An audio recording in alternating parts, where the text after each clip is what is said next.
Bueno, hemen gauz material honi buruz azapeltxo batzuk egiteko, ze hurrengo tailerran erabiliko dugu, zatikia lantzeko da.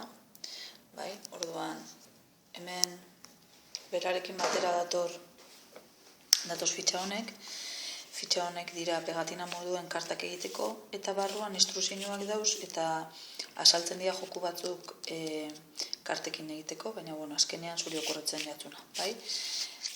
Ekibalentziak topatzeko eta ordenatzeko, handiagoa, txikiagoa, bai? Da honek dira piezak.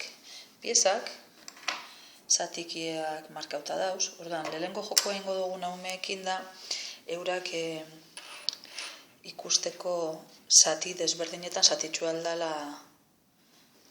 gauzak, hartuko dugu hasiko naiz handiarekin, bai, eta esango diet, bi zati berdinetan zatitu aldaben hori, orduan topatu behar dabe fitxak, zati berdinetan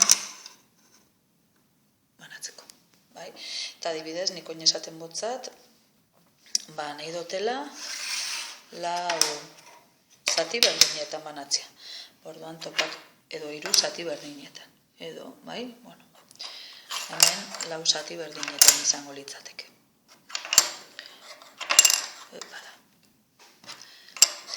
Bai, hori da. Gero ja moteotzazuz huelta, eta ja esateotzazu, 4 zati berdinetan zatitzen baduzu gauza bat, horri deitzen jakola bat laurden. Bai? Eta hemen zelan 4 zatitxo dauzen, bai? Bat laurden gehi, bat laurden gehi, bat laurden gehi, bat laurden, bat dala, osoa. Bai? Baliokideak topatzeko ere balio dugu. Adibidez, bat 3renen baliokideak topatzen nahi ditugu.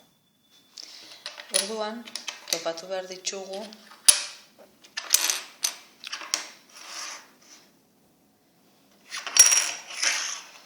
hau baliokide bat izango zen, bai? Eta hau adibidez,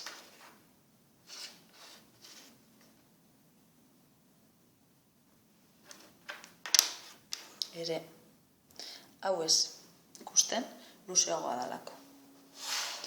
Orduan, bat 3renen baliokidea izango litzake zelan 2 hartu ditugun, 2 6-ren. Bat 3-ren eta 2 6-ren baliokideak dira. Bai? Eta gero, batuketak egiteko eta kenketak egiteko ere balio dugu. Goaz egiten batuketa hau. Bat 5-en, gehi bat 2-ren.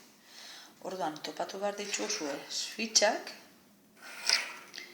luzera, hori guztiz betetzen dutenak, fitxa berdinak, klaro. Bale? Bale.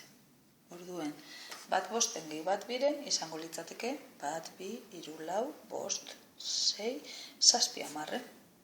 Bale? Eta, gauza gehiago inaldiez, baina apurka joango gara saltzen. Hurrengora arte.